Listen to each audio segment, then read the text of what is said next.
ভগৎ সিং বলেছিলেন, আমাদের একমাত্র কাজ হলো দেশের মুক্তি এবং অসাম্য দূর করতে যারা শাসকের নামে শোষণ করছে তাদের হাত থেকে দেশটাকে রক্ষা করা। নওজোয়ান ভারত সভায় অসাম্য, দারিদ্র, বেকারি ও রাজনৈতিক স্বাধীনতার কথা বলা হয়েছে। আজকের দিনে ত্রিপুরা, পশ্চিমবঙ্গ সহ গোটা ভারতের দিকে তাকালে দেখা যায় বামপন্থীরা প্রতিটি ক্ষেত্রে লড়াইয়ে রয়েছে, যা প্রচারের আলোয় আসে না। আগরতলা টাউন হলে আয়োজিত এক আলোচনা সভায় প্রধান বক্তার ভাষণে কথাগুলি বললেন সোমনাথ ভট্টাচার্য।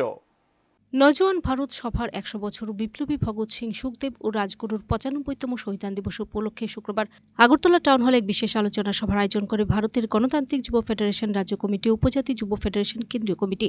আলোচনা সভার মূল বিষয়বস্তু ছিল বিপ্লবী ভগৎ সিং এর স্বপ্নের ভারত, দক্ষিণ পন্থার বিপদ, বামপন্থার দায়িত্ব। এই বিষয়বস্তুর উপর আয়োজিত আলোচনা সভায় প্রধান বক্তা হিসেবে উপস্থিত ছিলেন প্রাক্তন সর্বভারতীয় যুব নেতৃত্ব সোমনাথ ভট্টাচার্য। এছাড়াও ছিলেন ভারতের গণতান্ত্রিক যুব ফেডারেশনের রাজ্য সভাপতি পলাশ ভৌমিক, সম্পাদক নবারুণ দেব সহ উপজাতি যুব ফেডারেশনের কেন্দ্রীয় নেতৃত্ব। আলোচনা সভায় বক্তব্য রাখতে গিয়ে প্রাক্তন সর্বভারতীয় যুব নেতৃত্ব শ্রী ভট্টাচার্য ভগৎ সিং এর জীবনের বিভিন্ন দিক তুলে ধরে বলেন, দেশ শুধু স্বাধীন হলেই চলবে না, পাশাপাশি দরকার রাজনৈতিক, অর্থনৈতিক স্বাধীনতা। না পেলে স্বাধীনতার পূর্ণতা পায় না। দেশের বেশিরভাগ মানুষের এখন কাজে স্বাধীনতা নেই। এ অবস্থায় সমাজটাকে যদি বদলাতে হয় এবং দেশের প্রকৃত স্বাধীনতা ছিনিয়ে আনতে হলে ও প্রকৃত বিপ্লবী হতে হলে প্রয়োজন শিক্ষা। শিক্ষা ছাড়া কখনো বিপ্লব হতে পারে না। শহীদ আজম ভগৎ সিং এর মতো মানুষদের মাঝে মধ্যে চর্চা করা দরকার, কারণ নিজেরা ঠিক জায়গায় আছে কিনা, কোন দিকে যেতে হবে এবং কোন রাস্তাটা পরিহার করতে হবে তা জানার জন্য। এগিয়ে চলার রাস্তায় আলো ফেলতে পারে যাদের জীবন ও কর্মকাণ্ড, সে মানুষগুলোর মধ্যে অন্যতম হল ভগৎ সিং। সম্ভবত ভগৎ সিং দেশের মধ্যে একমাত্র শহীদ যিনি সমানভাবে ভারতীয় শহীদদের মধ্যে সমান শ্রদ্ধাভাজন, তেমনি পাকিস্তানের সমান মর্যাদা পান। ভগৎ সিং কম বয়সে শহীদ হয়েছেন তো সবারই জানা, কিন্তু ভগৎ সিং দেশের স্বাধীনতা সংগ্রামের ইতিহাসে যে বিপ্লবীরা অংশগ্রহণ করেছিলেন, সে বিপ্লবীদের চিন্তা চেতনার মধ্যে অনেকটা পরিবর্তন করে দিয়েছিলেন। এর জন্যই ভগৎ সিংকে আরো বেশি করে মনে রাখা দরকার।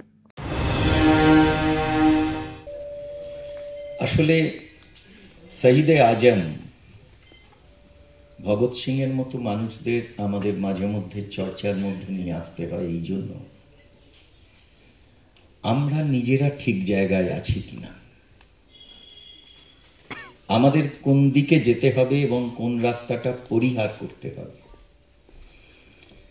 ফলে আমাদের এগিয়ে চলার রাস্তায় সার্চ লাইটের মতো আলো ফেলতে পারে যাদের জীবন, যাদের কর্মকাণ্ড, সেই মানুষগুলোর মধ্যে অন্যতম শহীদে আজম ভগৎ সিং। সম্ভবত ভগৎ সিং আমাদের দেশের একমাত্র শহীদ যিনি সমানভাবে ভারতেও শ্রদ্ধাভাজন, শহীদের মর্যাদা পান এবং পাকিস্তানেও শহীদের মর্যাদা পান। এইটা একটা রেয়ার ঘটনা। ধরুন, ভগৎ সিং মাত্র ২৪ বছর বয়সে জীবন দিয়েছেন, শহীদের মৃত্যু বরণ করেছেন, এই কথাগুলো কম বেশি আমাদের সকলের জানা। কিন্তু ভগৎ সিং আমাদের দেশের স্বাধীনতা সংগ্রামের ইতিহাসে যে বিপ্লবীরা অংশগ্রহণ করছিলেন, সেই বিপ্লবীদের চিন্তার মধ্যে, চেতনার মধ্যে একটা ওলটপালট করে দিয়েছিলেন, তার ডিরেকশনটাকে ঠিক করে দিয়েছিলেন, তানপুরার সুরটাকে বেঁধে দিয়েছিলেন।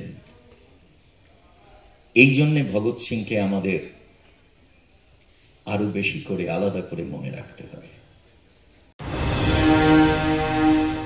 Bureau report, search India channel.